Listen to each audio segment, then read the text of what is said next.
অভ্র আর পরমার বউ ভাতের অনুষ্ঠানে সুদীপাকে বিয়ে করেই চৌধুরী বাড়িতে হাজির হলো আদিত্য। আদিত্যর পাশে সুদীপাকে দেখে চমকে গেল পরমা। হ্যাঁ বন্ধুরা, আমরা এমনটাই দেখতে পাবো অনুরাগের ছোঁয়া ধারাবাহিকের আগামী পর্বগুলোতে। রুদ্রমূর্তিতে আদিত্য সুন্দরের কবল থেকে ওই সুদীপাকে বাঁচালেও সুদীপা কিন্তু বেশ লজ্জায় পড়ে যায়। সুদীপা ভাবতে থাকে যে সেই মুখ সবাইকে দেখাবে কি করে, গ্রামবাসী সবাই তাকে কি বলবে। অপরদিকে হিমাদ্রিবাবুও বেশ আপসেট হয়ে যায়, কারণ ওই সুন্দর রাস্তার মেয়ের সাথে যা কিছু করেছে তা খুবই লজ্জাজনক।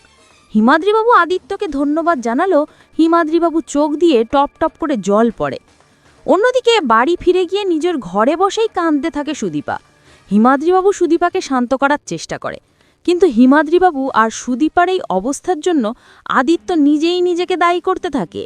তাই আদিত্য বুঝতে পারে এই গ্রাম থেকে সুদীপাকে নিয়ে যেতেই হবে, তার স্বপ্ন পূরণের জন্য শহরে নিয়ে যেতে হবে, আর সেটা আমিই করব।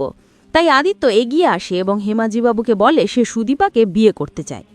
হিমাদ্রিবাবু আশার আলো দেখতে পায়, রাজি হয়ে যায় আদিত্যর সাথে সুদীপার বিয়ে দেবার জন্য। সুদীপাও বুঝতে পারে তার বাবা তাকে নিয়ে কত চিন্তায় থাকে, আর তার জন্যই তার বাবা মরতে বসেছিল। তাই সে আর কোনোভাবে না করবে না, সেও রাজি হয়ে যায়। ওই নবীনপুর গ্রামে বিয়ে হয় আদিত্যর সাথে সুদীপার। অন্যদিকে দেখা যায় কে সুদীপা সেটা নিয়েই ভাবতে থাকে পরমা। পরমাকে নিয়ে চৌধুরী বাড়িতে চলে যায় অভ্রসহ সবাই।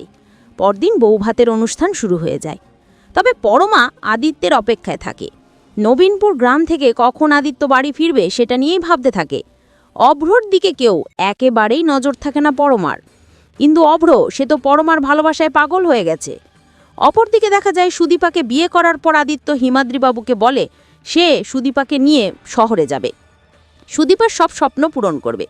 হিমাদ্রিবাবু যেন কোনো চিন্তা না করে, যখন ইচ্ছা যেন মেয়েকে দেখতে আসে। এই বলে সুদীপাকে নিয়ে নবীনপুর গ্রাম থেকে কলকাতা শহরে চলে আসে আদিত্য। সবাই যখন বৌভাতের অনুষ্ঠানে ব্যস্ত, তখন আদিত্য তার স্ত্রী সুদীপাকে নিয়ে চৌধুরী বাড়ির দরজায় এসে দাঁড়ায়, যেটা দেখে চমকে যায় পরমা, চমকে যায় গায়ত্রী চৌধুরীও। তো বন্ধুরা, তোমরাই এটা চাও তো এভাবেই যেন সুদীপাকে বউ করে চৌধুরী বাড়িতে হাজির করে আদিত্য?